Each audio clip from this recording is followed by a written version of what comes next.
ये क्वेश्चन है व्हाई दानिश भाई लेफ्ट एस ऑफ स्पेस। सो ये मैं आप लोगों को बताता हूँ कि दानिश भाई ने एस ऑफ स्पेस क्यों छोड़ा। दानिश का एस ऑफ स्पेस छोड़ने के काफ़ी सारे रीजंस थे।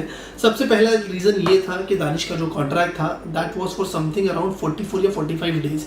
मैंने आज तक वो कॉन्ट्रैक्ट देखा नहीं है, मगर मैं इतना जानता हूँ कि दानिश का जो कॉन्ट्रैक्ट था वो कुछ 40 से 45 दिन के बीच के अंदर नहीं था। मतलब वो 44 भी हो सकता है, 41 भी हो सकता है, 45 भी हो सकता है। मैंने अभी तक फिजिकली उस कॉन्ट्रैक्ट को देखा नहीं है, मगर मेरी दानिश से बात हुई थी। दानिश ने मुझे बोला कि मेरा भाई मेरा कॉन्ट्रैक्ट खत्म हो गया, मैं टीवी चैनल पे, नेशनल टीवी पे जितना दिखना था वो दिख चुका हूँ, मुझे अब वहाँ पे वापस नहीं जाना बिकॉज मुझे खाने का प्रॉब्लम हो रहा है, मेरा वीज़ा का वर्क करवाना है। Because Danish was suppose to go to UK for Man City का मैच।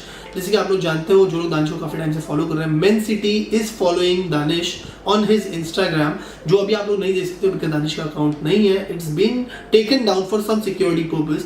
सो जब अकाउंट वापस आ जाएगा आप लोग चेक कर सकते हो। मेन सिटी फॉलो करता है दानिश को because they have invited Danish for a match from India as an Indian celebrity, as an Indian influencer, to go out there, watch the match, enjoy and then come back.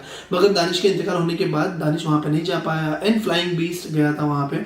So he represented India instead of Danish. So that was the case. So मैं आप लोगों को इससे ज़्यादा और कुछ बता नहीं सकता एस ऑफ स्पेस के बारे में।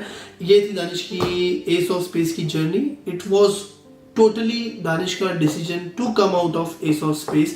एस ऑफ स्पेस में मैं जानता हूँ कि कुछ लोगों ने बोला फैमिली प्रॉब्लम है, ये है वो है। तो guys why they will say you the exact reason, because चीजें कभी कभार स्क्रिप्टेड होती है। आप लोग समझो, लोग आपको इन्फ्लुएंस करेंगे, दैट डजंट मीन कि उनके इन्फ्लुएंसिंग से आप किसी को भी कुछ भी बोलो।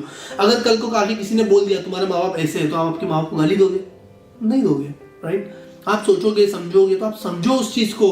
कुछ चीजें ऐसी होती हैं जो आप लोगों के सामने जरूरी नहीं कि हर कोई बंदा आकर रखे, मगर जितना हम लोगों से हो सकता है हम लोग आपसे ओपन है। जितना आप लोगों को समझ में आता है आप लोग समझो, जिनको नहीं समझ में आता है थैंक यू वेरी मच। आपको जो करना है आप लोग करो, enjoy your life. If you want to live in a negative way with negative thoughts, live it, it's your life, we can not stop you.